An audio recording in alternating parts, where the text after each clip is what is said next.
Hi, this is Dr. Michelle Medrano from Mile High Church. Happy to have James Van Praagh with us today, interviewing him for his upcoming appearance here at Mile High Church in June. Hi, James. How are you? Hi, Michelle. Good, thank you. How are you? I am great. Thank you. We Very always excited to love come having back. you come here to Mile High Church.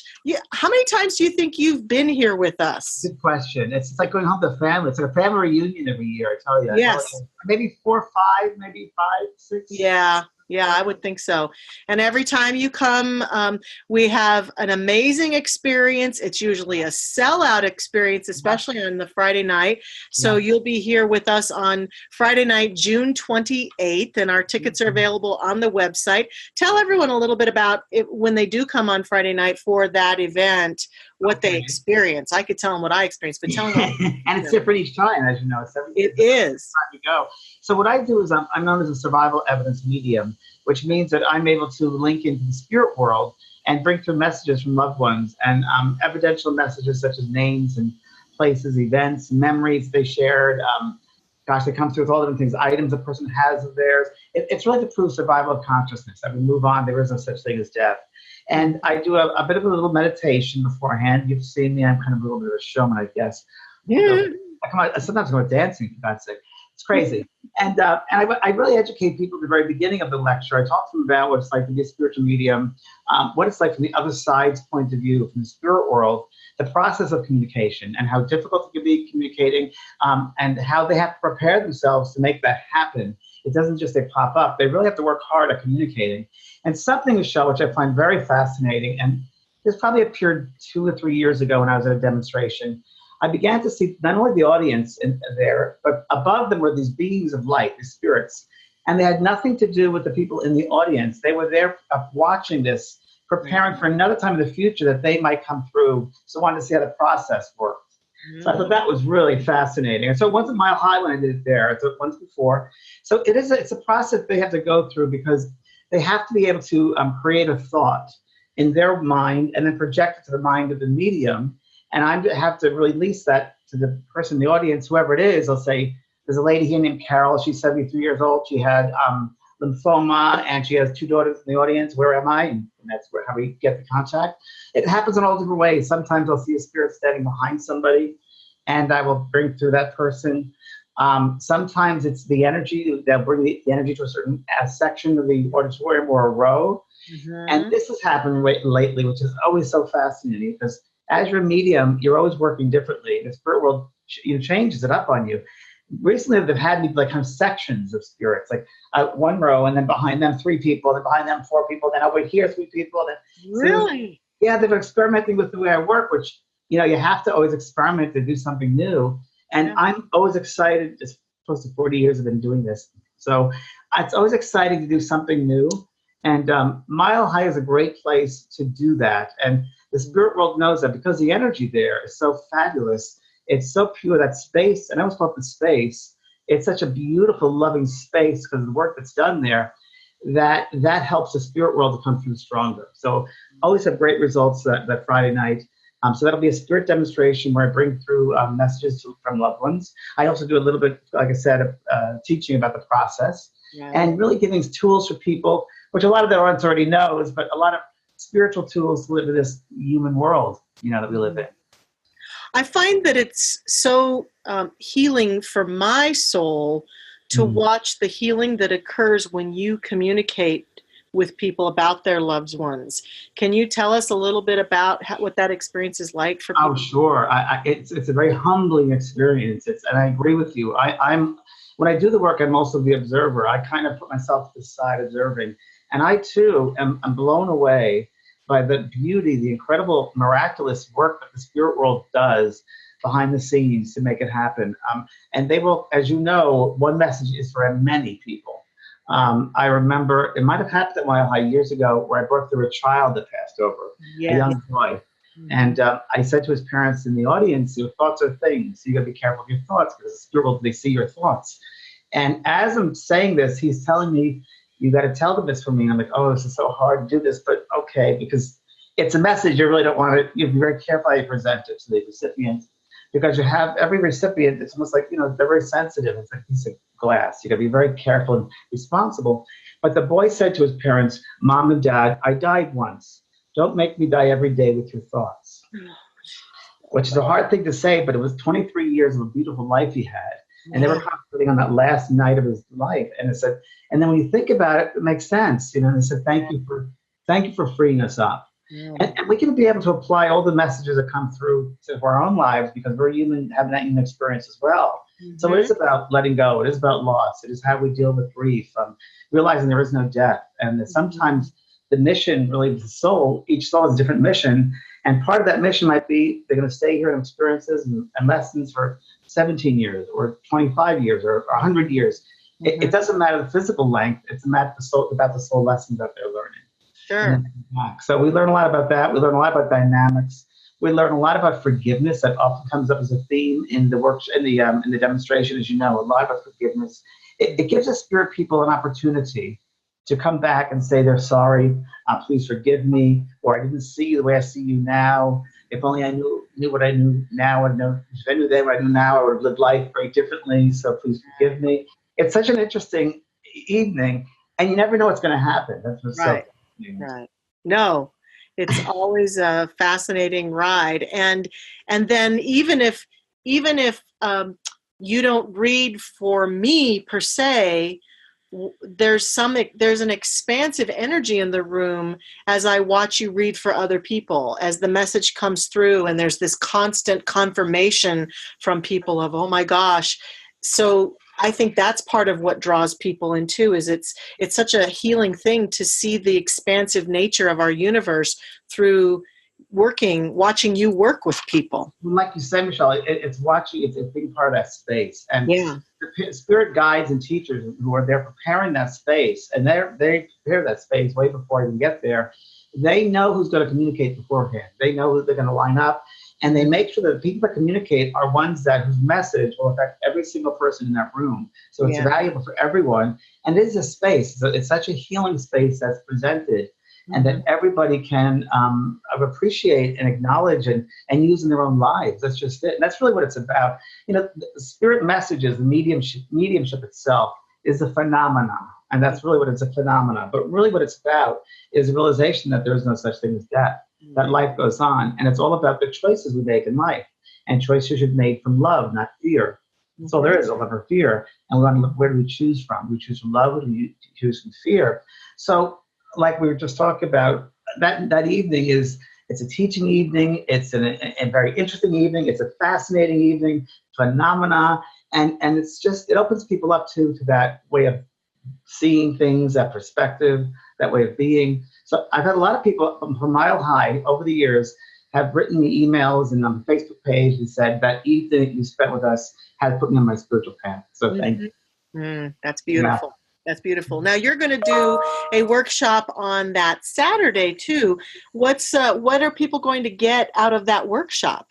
Well, I've chosen to do this workshop. I haven't done it yet at Mile High, but I've done it for probably the past year in several different venues, and it's the most successful one from people's point of view, what they get out of it.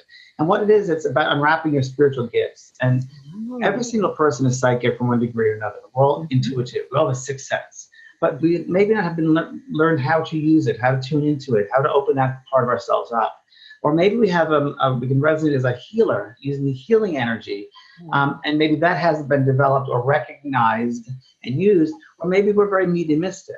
So I'm going to present a day where I go through the various processes, mind journeys, meditations, exercises to open up to our psychic selves, our intuitive selves, our intuitive skills, open up to the healing energies. How do we know we're a healer, and how different exercises we use to bring that energy forth. And last, of course, mediumship. And are we able to open up our minds to a point that we bring up our power so strong, our loving power, that we're able to connect with the spirit side of life, which, by the way, spirit's always around us. We got to open up our minds and surrender. So after the workshop, people are going to know pretty close to where they fall in that. Am I more of a healer? Am I more of a psychic? Am I more of a medium? Am I a blend of all three? What's the strongest power I have, or power, gift, or ability, let's say? And how can I now use that and develop it further? So it's to help people to recognize their abilities or ability, and then how to use it the rest of their life. And what are some of the ways that someone might use that ability? Maybe not necessarily be like you and go do readings for people and workshops and that sort of thing. What are some of the relevant usages of? Well, first of all, psychic, of course, intuitive, number one, is, of course, we use it every day without knowing it. But right. Practicality, let's say someone's getting a proposal for a job and they have 3 different choices. Which one should I choose? Well, intuitively, you know you have that knowingness. Yeah. Or let's say you have a meeting with somebody and you'll just be able to feel how that meeting is going to go, what that personality is like, what should happen there. You'll be able to feel it before you have the meeting. So those are ways. And then mediumistically, of course, be able to tune into the spirit world when you're around someone. Let's say you have a friend who just lost a father, and you're able to tune into that man's frequency and give a message to the person. And so there's that, of course. And then the healing, of course, we'll know. And animals are wonderful examples of healing, unconditional love. Sure. So it's tuning into that healing vibration and bringing balance and a sense of peace and a sense of, connectedness, I guess you would say, a oneness with another person. And it can be distant healing as well. It can be someone in a different space, a different state, a different country. So we work on that as well. So that's the healing vibration. So great. Yeah. That's wonderful. Wonderful, wonderful. Now, are you writing any new books or in the midst of any new work? Well, if you can see my office now, I'm not going to show it to you because as you can tell, it's a wreck behind me. But it's my workshop right now. I call it my workshop right now because I'm actually writing a musical. I'm writing a play. Really? Yeah. And it's a musical, spiritual musical. And it's called The Tree of Life. Oh. And I'm in the weeds with it right now because it's all about moral dilemmas and it's about everyday people going through life and death and life situations, and then we find at the very end, we look back at these 6 people's lives, and we realize there was all lessons they had to learn through each other. It's interconnected with each. It's 3 different stories that come together as one at the end, and we realized it was all about learning lessons with each other, and lessons, of course, are love, different aspects of love.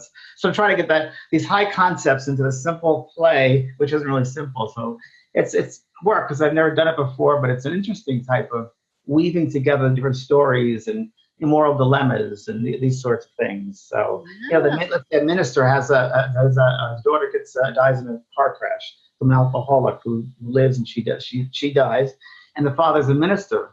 Is he going to forgive that man?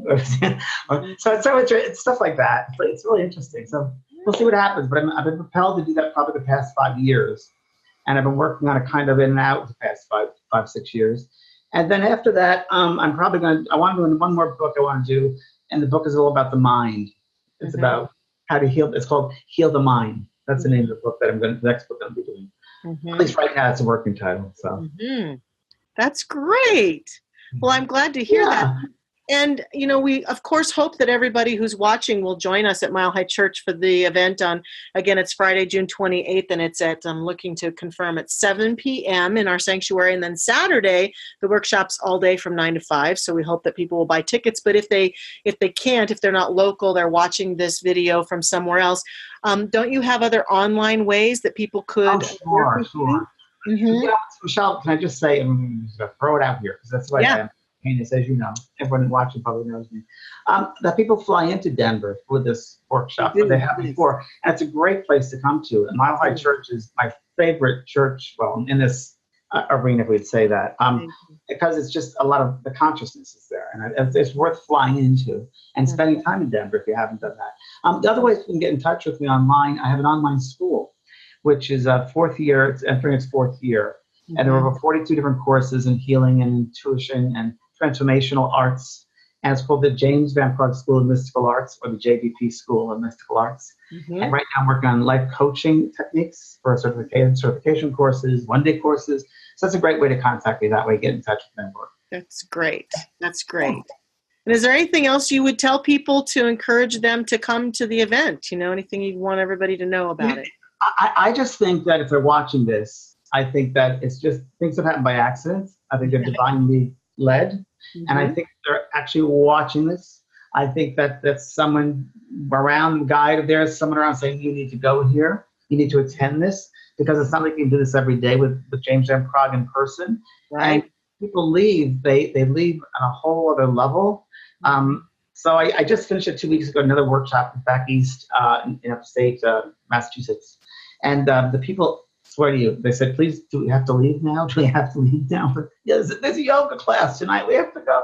So I also give them rules to go home with, certain rules I call them re-entry rules, how to deal with everyday life, being so sensitive so if you see this video, I think it's a sign that you should come and see it. It's something probably for you. If it feels right. I don't push them, but if it feels right, I'm for it. I agree with you. And I've been in this metaphysical work since I was 15 years old. That was just a couple of years ago, right? Yeah, And but I have watched you over the years from various viewpoints and seen you on TV and watched you here at Mile High Church. And I just want to thank you for the work you do in the world, because it makes a huge difference. I think you are one of those speakers and teachers who, through your work, people get healed of some of the most profound pain and suffering humans can experience, and find themselves to be able to be free and continue to live their life. Like you talked about those parents who are tempted to get stuck in their loved one dying every day, but because they had some time with you, they could let it go and live a beautiful life. So thank you for that. Well, thank you very much. I was mentioning before we started broadcasting, I had lunch today with a 90-year-old lady who was an Auschwitz survivor named Edith Eger, who I've known her for several years. She's part of my school also. She did a video. And I wrote down some Edith-isms. No, good. Oh, good. Lunch. I wrote down breathing.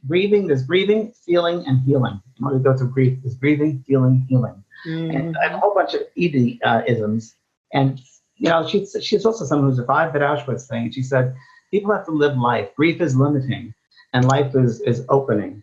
And that's what we have to do. So, yeah, thank you very much. I do believe it's an honor to work with people, to open people up. And something in closing, I find, because people often ask me, what's the hardest part of what you do? And I said, well, it's not really talking to dead people. That I can do. Talking to dead people, that's fine. I can see them, feel them, hear them. The hardest part is I see around people their abilities, opportunities, gifts, their colors, their auric field, and they don't see it for themselves. Yeah. That's the hardest part. I totally understand that. Right? Yeah. So through this work, that's how I'm hoping to open people up. And when you see someone open up, wow, that's really what it's about. When you see the light bulb go off, that aha moment, that, oh, wow, I am special. I am God. Oh, my God, this is incredible. That's what's all. Yeah, I call that returning myself to myself, right? That's exactly right. Exactly. Yeah. You can't be anybody else but yourself, because everybody else is taken. Right? Exactly. For sure. So. Well, we're so looking forward to you coming to be here with us. Thank you. I look forward to it as well. Today. Thank you. Okay, so we'll see you in June. Very good. Very good. All right. Thank you very much. Okay. Thank you. Bye. Bye.